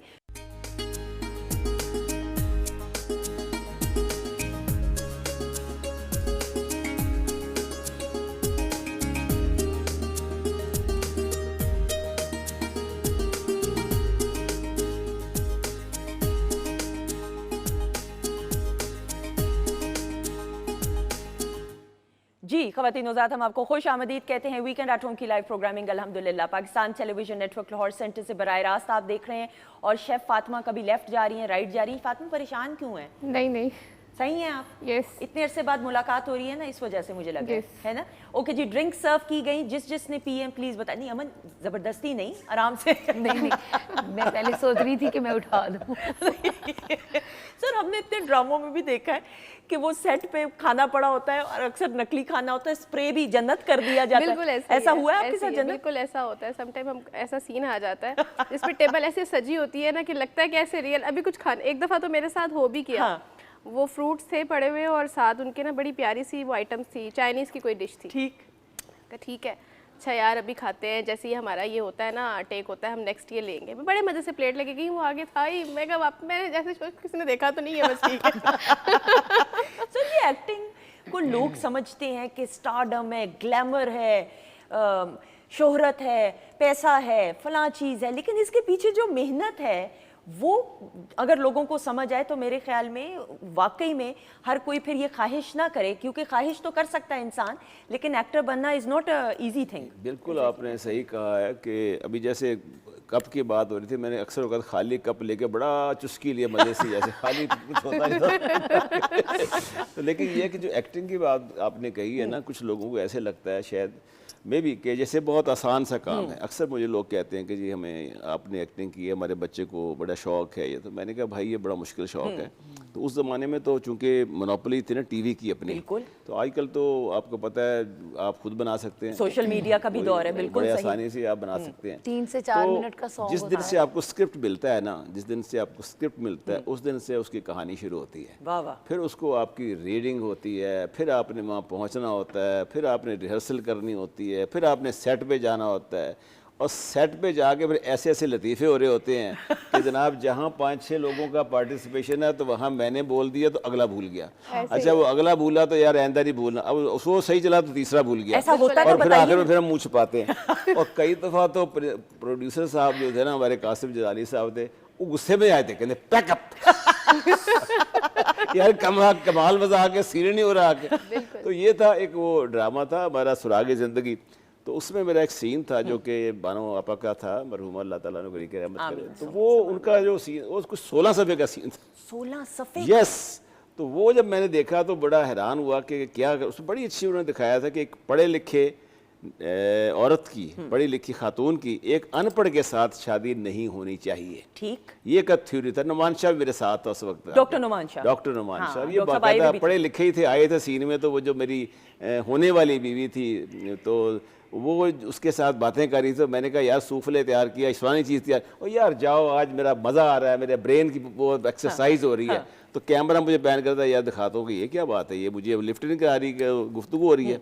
तो वो जो पढ़े लिखी, उन्हें कहा कि जो औरत एक अनपढ़ आदमी के साथ कैसे गुजारा करेगी जो कि एक लॉन्ग टाइम टू गो है आके, पूरी जिंदगी का पूरी साथ है। जिंदगी का, हाँ। वहां से मैं फैसला करता हूँ। फिर उसके साथ वो जो सीन 16 सफ़े का आता है, 16 सफ़े, और वो मुझे कहती आप मेरी तरफ के अंदाजे क्यों लगा रहे हैं। मैंने कहा नहीं बोलो नहीं बोलो, जैसे उनका लिखने का स्टाइल होता है। कहते दिल और दिमाग की जंग है, मैंने दिमाग से सोचा है और दिमाग बाजी ले गया वाह है। वाह। कि हमारे ज़माने की नानी दादी जो थी उस वक्त वो दिल से सोचती थी, आज की नई औरत दिमाग से सोचती वाह वाह वाह। और मर्द भी दिमाग। तो वो उसको उन्होंने किया आके। तो वो जो सीन था मुझे इतना पसंद आया, यकीन जानिए एक टेक में किया? हाँ जी, एक के सेक दो दूसरी टेक में हो गया ठीक था है, आके। ठीक है। लेकिन जब सीन टूट जाता है ना, उसको जोड़ते हैं, वो मजा नहीं आता मजा। जब एक ही सीक्वेंस में आए तो वो ज्यादा खूबसूरत लगता है। बिल्कुल ऐसे ही। और ये हुनर और आर्ट पाकिस्तान टेलीविजन नेटवर्क को ये क्रेडिट भी जाता है और सहरा भी जाता है कि जिस तरीके से ट्रेनिंग की है, जितने भी हमारे सीनियर्स अब हम देखते हैं हुआ स्टार्स एंड इंस्टीट्यूट्स, और इवन बिहाइंड द कैमरा भी जिन जिन लोगों की तरबियत पाकिस्तान टेलीविजन नेटवर्क ने की है, वो चीज़ नज़र आती है, वो स्पार्क नज़र आता है। अच्छा जी, बातचीत का सिलसिला जारी है, लेकिन एक ऐसा सेगमेंट जिसको अशरफ खान साहब कहते हैं कि भाई आपने इस सेगमेंट का नाम सुनहरी यादें रखना है। हमारे साथ बासित साहब मौजूद हैं, इनकी कुछ सुनहरी यादों को तरोताज़ा करते हुए गो कि हम इस छोटे से सेगमेंट में इंसाफ नहीं कर सकते जो इनका करियर है। आपको याद आए प्रोजेक्ट, बताइए ना इसके बारे में। देखिए ये जो था ना प्ले, इसमें मज़े की बात ये है कि एक आजकल मैं इत्तेफाक से 92 में पाकिस्तान एम्बेसी के ऑडिट पे गया था। ठीक है। तो वहाँ पर ग्लासगो में एक फैमिली थी, तो जो वहाँ ब्लैडफोर्ड में साहब थे वो मुझे लेके अपनी फैमिली की तरफ वहाँ चलते हैं आके। तो वहाँ वो जो ख़वातीन थी वो आई हमें लेने, जहाँ जगह थी ज़ाहिर हम घर ढूंढ रहे थे आके, तो वो मैं लेके चलेगी आके। बड़ी खूबसूरत फैमिली थी वो आके। तो उनकी शादी यहाँ पर मुल्तान में ज़िम्मेदारों से हो गई। ओके। ग्लासगो की लड़कियाँ है जी, I go you go we go Glasgow. तो वो वहाँ हो गई। तो मैं बड़ा हैरान हुआ, मैंने कहा किस तरह, मैंने अपनी आंखों देखा हुआ। फिर उसके बाद पता लगा कि वो लड़कियों ने इनकार कर दिया कि जी मैं यहाँ इनके साथ गुजारूंगी। अल्टीमेट ये हुआ कि वो लड़के जो है ना उनको शिफ्ट कर दिया गया, वो लंदन चले गए। ओके। तो this is how it is very difficult. हमारे यहाँ शादियाँ जो होती हैं ज़मीन जायदाद उसके लिए फैमिली में कर दी जाती हैं आके। तो यही कॉन्सेप्ट था जिसमें इशफाक साहब ने, बानो आपा ने इस चीज़ को ये कहा कि अगर एक बहुत बड़ी दुकानें हैं मेरी खलीज में, यूएई में, कुवैत में, बहरीन में, और बड़ा अमीर आदमी हूँ मैं, लेकिन मैट्रिक पास, ठीक है, और ये लड़की बर्कले यूनिवर्सिटी की पढ़ी हुई थी। वाह वाह। तो वहाँ इसको प्रॉब्लम होता है कि टेंशन होती है बहुत, मैं इसकी बड़ी हेल्प करता हूँ। She decides to choose me as a partner of life. तो उसका बाप जो है और माँ पढ़ी लिखी प्रोफेसर है। बिल्कुल सही। कहते तू की मुंडा पसंद करके ले आई, ये तो अनपढ़ है तो तू मेरे शादी करेंगे। उन्होंने कहा नहीं नहीं मैं ऐसे शादी करूंगी आके। तो वो फिर जो डॉक्टर नुमान शाह की बात करी थी, डॉक्टर नुमान शाह आता है इससे मिलने। हाँ। तो वहाँ जब ये बातें कर रहे होते हैं ना, तो वहाँ से मेरे एक दो दफान से मैं इंटरप्शन करता हूँ, तो वो कैमरा मुझ पर आता है, तो आई फील के यार ये बात बन नहीं रही, इसको मजा आ रहा है गुफ्तगू का, इंटेलेक्चुअल अंडरस्टैंडिंग। उस पे फिर वो मैंने वो जो था ये सीन आया था। ये सीन, और वो आंखें बोल रही हैं इसमें क्लैप हो जाए। वाकई ये वाले एक्सप्रेशंस बेगम को तो नहीं ना दिखाते? नहीं नहीं कभी नहीं हो सकता, और दिखाने चाहिए भी नहीं। बेगम दिखाती है। बहुत जबरदस्त, बहुत बहुत खूबसूरत पर्सनालिटी है ना जन्नत? बिल्कुल ऐसे। और ये पुराना फैशन ही है जो सारा आजकल इन है, ऐसा ही है। सारे जो जितने भी सॉरी जितने भी आजकल फैशन है, जैसे कि फर्शी शलवार लास्ट टाइम कितने इन रही है, तो ये सारे पुराने फैशन, हम कभी पुराने पिक्चर्स देखें ना, अपने बचपन के एल्बम खोल के देखें तो अम्मियों ने और जो बड़ों ने हमारे पहने हुए हैं, हम देख रहे होते हैं ये तो सारे वो हैं जो पुराने ये कर चुके हैं, ये फैशन जो लेकिन इतने बड़े नहीं है जो आप वो उस दौर में चली गई है, जरा वापस थोड़ा सा कम आ जाए। लेकिन सर मैंने ये देखा है कि आपको पहनने लेकिन ये गन थी ना, गन ये टॉय शॉप से ली थी। ये जेन्युइन गन नहीं थी, ये टॉय शॉप से ली। मैंने यही पूछना था। और ये जो है पीटीवी लाहौर सेंटर की पेशकश, ये कराची से ये फ्लाइट 03 थी। इसमें चीफ हाईजैकर का रोल था। मेरे साथ शबीर जान थे, एक हाईजैकर और एक लड़की थी, और एक और 3 लोग थे वहाँ। तो मैंने कासिम जारी साहब से पूछा, लोग कासिम जारी साहब, बासित साहब को आपने क्यों सिलेक्ट किया हाई हाईजैकर? उसने कहा हाईजैकर को किसी ने आज तक देखा नहीं, जैसे आप आम जिंदगी में देखते हैं, तो इसलिए ही कैन बी। तो वो जो हमने बाहर की एयर होस्टेस थी ना, वो वहाँ मंगवाई थी जहाज़ के अंदर, जहाँ नाजमाबाद में जहाज़ खड़ा था, तो सारी वो बाहर की गैर मुल्की थी। तो एक गैर मुल्की एयर होस्टेस आई, मेरे गाल थपथपाने लगी, हेलो पप्पू पप्पू हाईजैकर। आप पता है ना, बाहर की वेस्टर्नाइज औरतें लड़कियां होती हैं तो वो तो माइंड नहीं करती चीज़ों को, तो मुझे ऐसे उन्होंने कहा कि ये पप्पू हाईजैकर। आपकी बेगम तो साथ नहीं थी ना?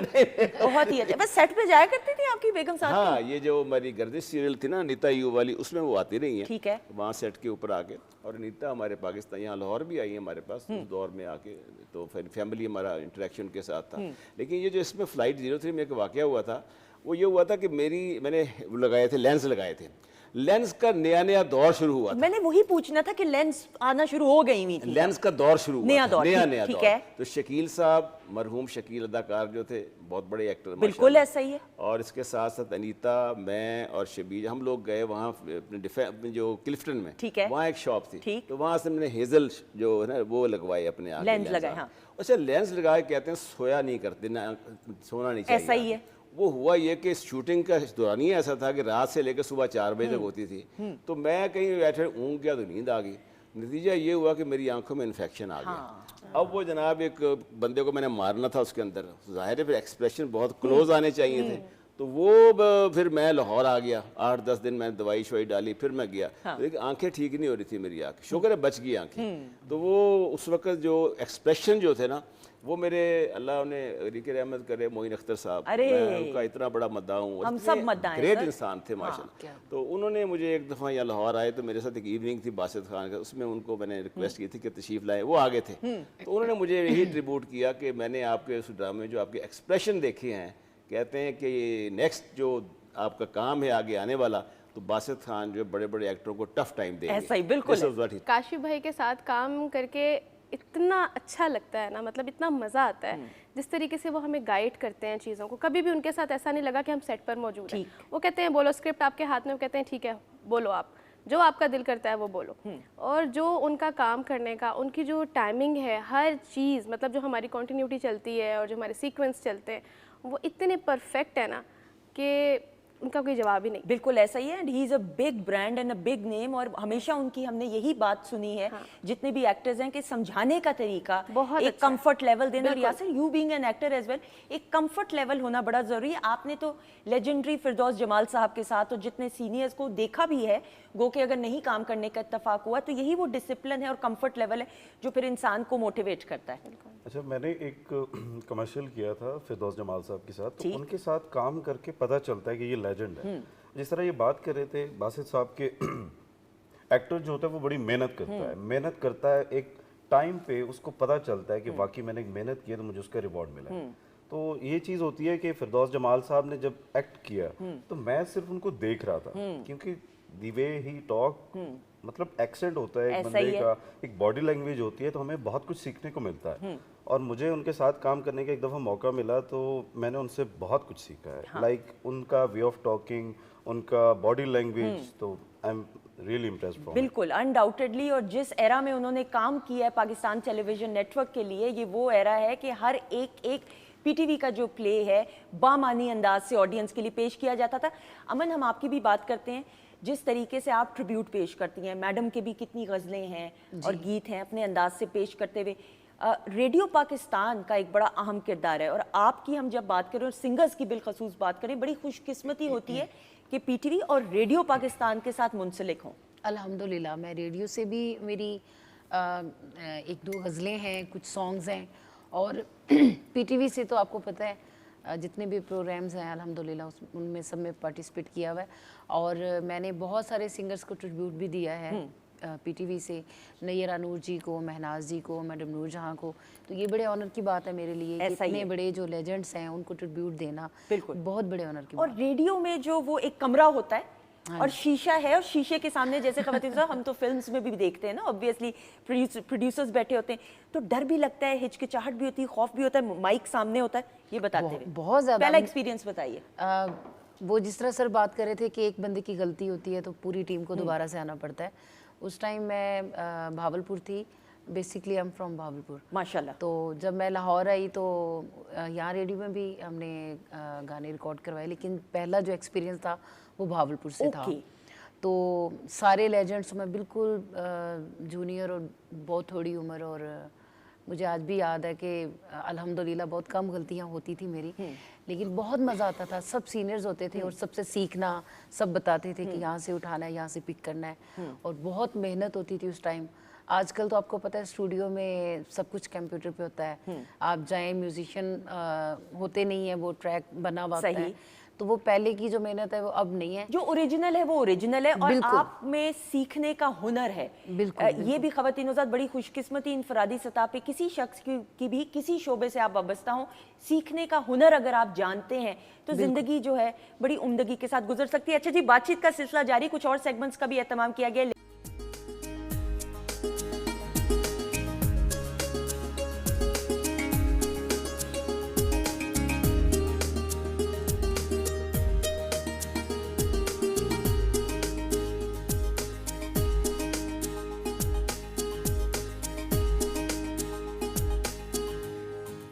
जी ख़वातीन-ओ-ज़ात, हम आपको खुश आमदीद कहते हैं वीकेंड एट होम की लाइव प्रोग्रामिंग अल्हम्दुलिल्लाह Pakistan television network Lahore centre से आप देख रही हैं। आपने इसमें क्या मिलाया है? मैं भूल ही गई मैंने क्या बोलना है। Fatima, what is this? Chicken boneless handy है। ये हमने बनाई है, इसको पहले मैरिनेट किया चिकन को, और ग्रेवी के अंदर इसको ऐड करके तो हमने इसको कुक किया। नहीं, खुशबू बहुत मुख्तलिफ सी आ रही है, मैं ये पूछ रही हूं। इसके अंदर मैंने गरम मसाला साबुत ऐड किया है। वो खुशबू एकदम से अरोमा आया है उसका। अच्छा, मैंने ये ऑब्जर्व किया है, सर बासित साहब आप भी अग्री करेंगे, आप सब मेहमान भी, कि कढ़ाई के अंदर खाने का जो अपना मजा है ना, वो मुझे लगता है प्लेट में डाल के नहीं। सर ये क्या बात है?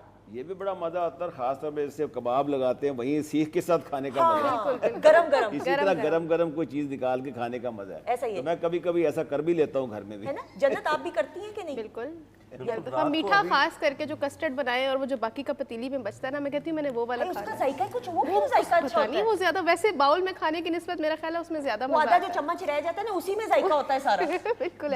रात को भी इवेंट पे ना हम लोग बैठे थे तो बारिश भी हो रही थी और बिल्कुल ओपन एनवायरनमेंट था और कढ़ाई आई सामने, तो हमने सब ने मिलके खाया इसमें, और वो जो एक टेस्ट होता है वो एक अलग ही टेस्ट होता है सब मिलके जब खाते हैं। मिलके खाते हैं। I totally. अमन आप भी ऐसी हैं, you are a foodie as well ना? मुझे जब चावल बचते हैं ना लास्ट में वो गुड़ वाले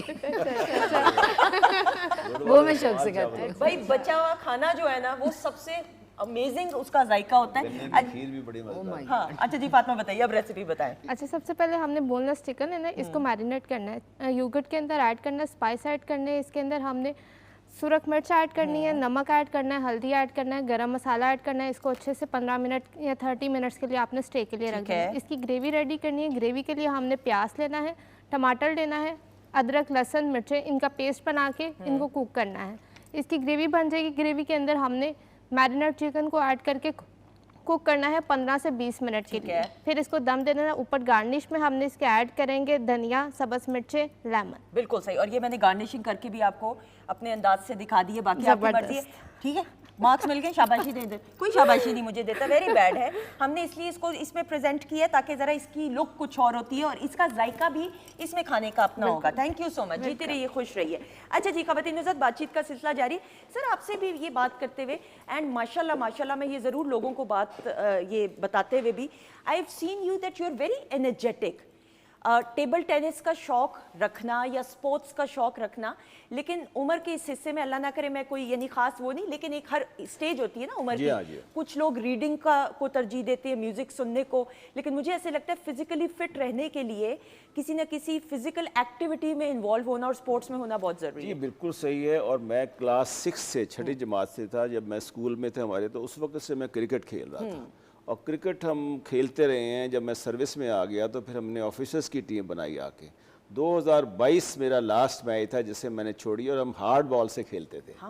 और दैट वाज द लास्ट 22 में मैंने छोड़ दिया। फिर मैं ओपनिंग बैट्समैन था। ये तो अपनी जगह पर थी, लेकिन इसके साथ साथ टेबल टेनिस जो थी वो मैंने शुरू की। मेरे एक बैचमेट हैं, इनकम टैक्स के चीफ कमिश्नर रिटायर्ड है, वो जिस तरह हम शुरू में यंग थे उसमें वो खेलनी शुरू की। यकीन जाने ऐसे जैसे इंडो पाक वॉर हो रही है, और जब वो हारते थे तो उनके एक्सप्रेशन बदल जाते थे, वो एकदम से जल्दी से निकल जाते थे। इसका मतलब ये बहुत तकलीफ हुई है यहाँ। ऐसी गेम होती थी, और पसीने से इतनी स्वेटिंग होती थी कि कोई मेहमान आया था, हंसे साहब ये क्या हुआ आपको? मैंने कहा इतना पसीना। तो ये एक मेरा जिसे कहते हैं ना एक जुनून था, या आप कैसे एडिक्शन थी। ठीक है। मेरी एक एडिक्शन है स्पोर्ट्स। टेबल टेनिस अब भी खेलता हूँ। और आप चैंपियन भी हैं, ये मैं जरूर बताते हुए। अभी सेरेमनी हुई थी जिमखाना की स्पोर्ट्स की, तो मैंने भी अपना रिसीव अवार्ड करना था, लेकिन जब मैंने इनको देखा तो मैं और ज्यादा, सबसे ज्यादा शोर मैं ही, शोर से मुराद हूटिंग जो कर रहे होते हैं ना, क्लैपिंग करके, and I felt so proud. मैंने तब भी सबको यही कहा था कि कितनी अच्छी बात है कि he is a role model for all of those people के भाई आपको एनर्जेटिक होना चाहिए और फिजिकली फिट होने के लिए। जब खेलता हूँ ना मैं, या खेल के आता हूँ तो बेगम बहुत नाराज होती है मुझे, कहती है अपनी उम्र का ध्यान रखो तुम भी खुदा। मैंने कहा भाई क्या उम्र है, उम्र क्या चीज होती है? अच्छा, वैसे आप ऐसे ही कहते हैं, वो देखने में भी ऐसी नहीं है, और मुझे पता है उनका। नहीं, मैं आपको शरीर बता रहा हूँ।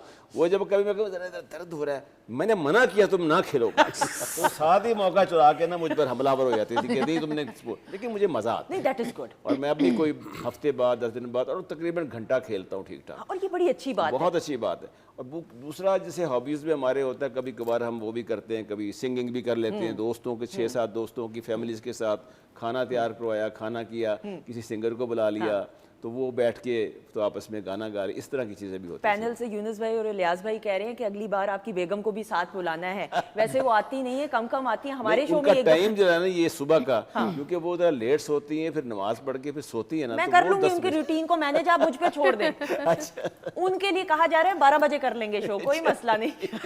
जन्नत, मैंने ये देखा है, और ये जरूर बात करते हुए, ऑब्वियसली जब आप पढ़ाई कर रही थी एंड व्हेन ग्रोइंग अप, हम देखते हैं हमारे बचपन में बिलखसूस हम आउटडोर एक्टिविटीज में बहुत इन्वॉल्व हुआ करते थे। बिल्कुल। और चाहे बच्चियां हो या बच्चे हों, स्पोर्ट्स से रिलेटेड जो भी स्टूडेंट होता था, उसका जो कॉन्फिडेंस लेवल है ना, वो कुछ और ही हुआ करता था और डिफरेंट होता था। बिल्कुल ऐसे ही। आप एक सबसे पहले तो है कि आप यूज्ड टू रहते हो, और कोई ना कोई, मैं समझती हूँ आपकी लाइफ में एक्टिविटी होनी ही चाहिए। वो आपको एक्टिव भी रखती है, बिजी भी रखती है, और आपकी हेल्थ भी उसके साथ मेंटेन रहती है। जैसे कि फिलहाल तो खैर मैंने ब्रेक ली हुई थी, छोड़ा हुआ है, लेकिन जब मैं जिम करती हूँ या योगा जब मैं करती हूँ, तो मुझे पता है कि मैंने ये टारगेट अचीव कर लेना है। वो दिन रात मैंने सुबह भी जाना है, मैंने शाम में भी जाना है। और जब छोड़ देता, फिर जैसे मैं बेकिंग की बड़ी शौकीन हूँ, जैसे कि हॉबी की भी बात हो रही है, तो मुझे ये होता है कि यार कोई ना कोई मीठा नहीं छोड़ा जाता। ठीक है, बहुत मुश्किल लगता फिर है। डाइटिंग कहाँ तो गई फिर वो होगी? छूट जाती है ना, फिर डाइटिंग छूट जाती है। लेकिन इतना होता है कि मुझे पता है कि अगर सपोज मैं ये चीजें खा रही हूँ, तो मुझे पता है मैंने वापस अपनी जगह पे चले जाना है। बिल्कुल ठीक है, ये बात हुई ना, कन्विक्शन हो तो ये फिर क्यों नहीं। कि अगर आप चीटिंग भी कर रहे हो, मतलब वीक में मेरा एक दिन हो जाता है, मैं ऐसी भी नहीं हूँ कि नहीं सब कुछ पेपर में तो खाना है। चीटिंग नहीं ना कभी नहीं की? नहीं, वो अच्छा, ये भी सर एक आर्ट होता था। उसका बड़ा डर होता था जब बोर्ड के एग्जाम्स थे ना। आपको पता है बोर्ड का एक अलग ही वो होता है, टेरर डाला होता है, ये हो जाएगा, ऐसे भी करोगे ना तो पेपर कैंसिल हो जाएगा।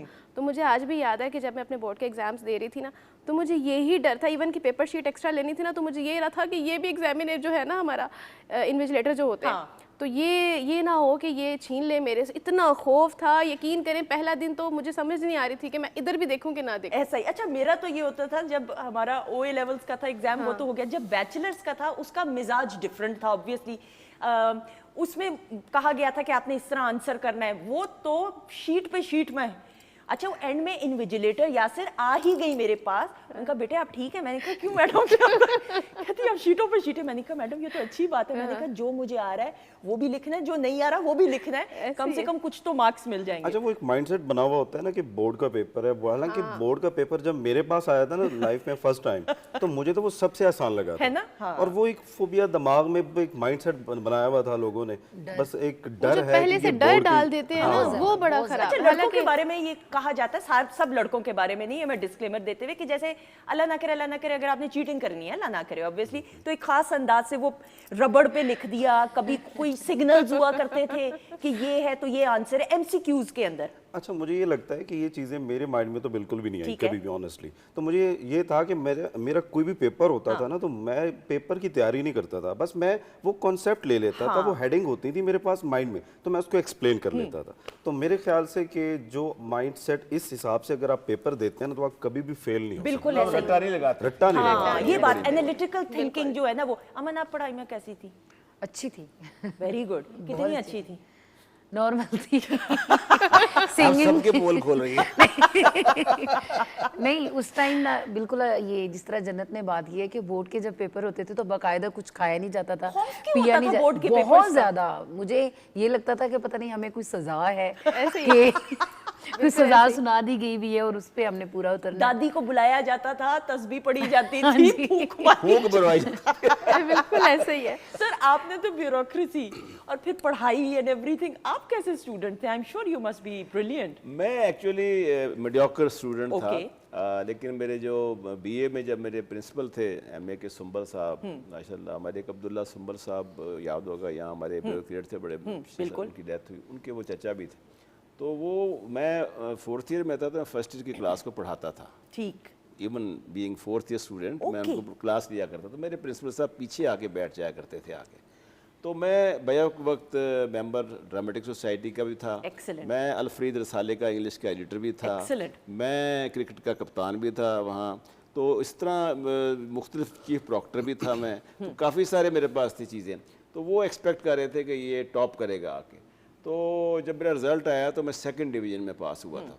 अच्छा, CSS ये था कि CSS में चूंकि 2 भाई पहले कर चुके थे, तो वो थोड़ा सा मेरे पास माजून तैयार हुआ था ठीक किस है, तरीके से बिल्कुल करना है। तो वो आसानी से माशाल्लाह फॉलो करके मैंने तो उस वक्त ये थी कि बेसिकली कोई वालिदैन की दुआएं भी थी और साथ ये कि अखबार जैसे पाकिस्तान टाइम्स आता था उस वक्त आके, वो हम पढ़ते थे और उस पर चीज़ें लिखता था, जो मुश्किल लफ्ज़ होते थे देखता था।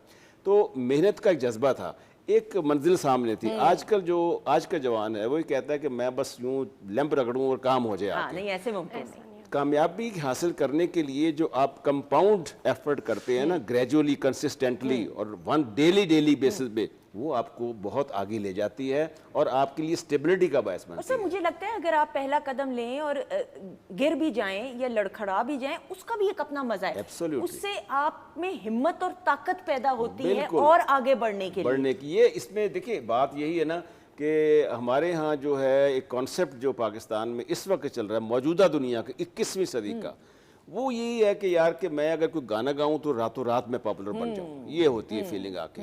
मैं कोई क्रिकेट का खिलाड़ी बनूं तो आगे फटाफट मैं नाम कर लूं आगे।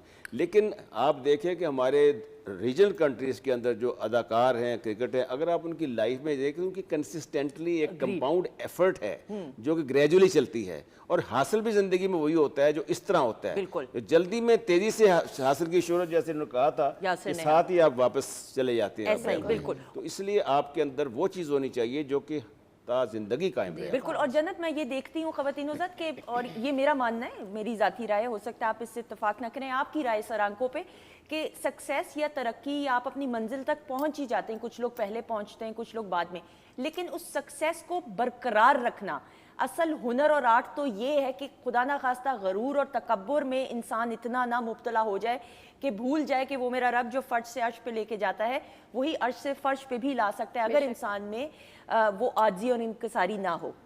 बिल्कुल ऐसे ही, बिल्कुल ठीक कह रही हैं सुंदर साहब, क्योंकि देखें मैं तो ये समझती हूँ कि आज जो हमें कभी भी कोई टफ़ टाइम दे रहा होता है ना, तो वो हम आगे के लिए सोचते हैं कि यार हमने इनको टफ़ टाइम नहीं देना। बिल्कुल सही, बिल्कुल ठीक है? सही। और बहुत से सीनियर हमारे ऐसे हैं जो मैं समझती हूँ कि जूनियर को भी थोड़ा समझाना चाहिए ना, आपको लेकर चल रहे हो, क्योंकि आपने वो टाइम देखा हुआ है, क्योंकि आप भी कभी ज़ीरो से शुरू हुए थे।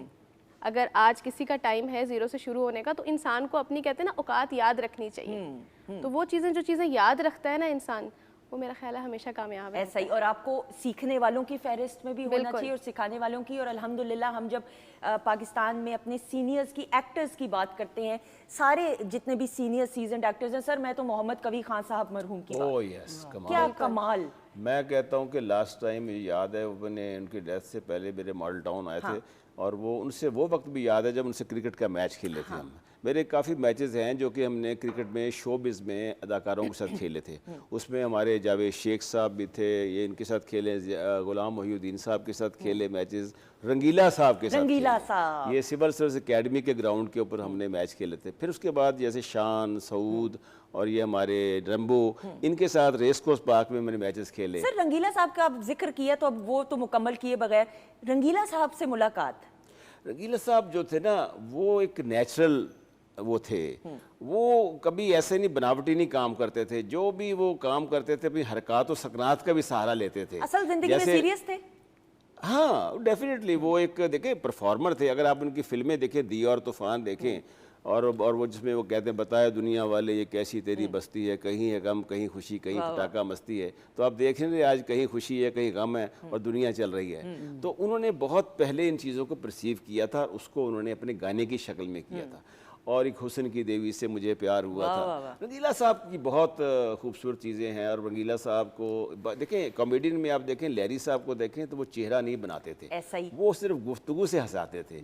रंगीला साहब जो थे चेहरे का भी सहारा लेते थे, हरकत और सकनात भी ऐसी करते थे, कभी घोड़े की आवाज़ निकाल देना, कभी कोई ऐसी कर देना, कभी आंखें भटका, तो वो उनमें हर एक की अपनी वैरायटी थी, हर एक की खूबसूरत थी। तो रंगीला साहब बहुत अच्छे, जब गए ना ग्राउंड के अंदर तो ऐसे ऐसे टांगे मारते थे अंदर खेलने के लिए गए और पहली बॉल पे आउट हो गए।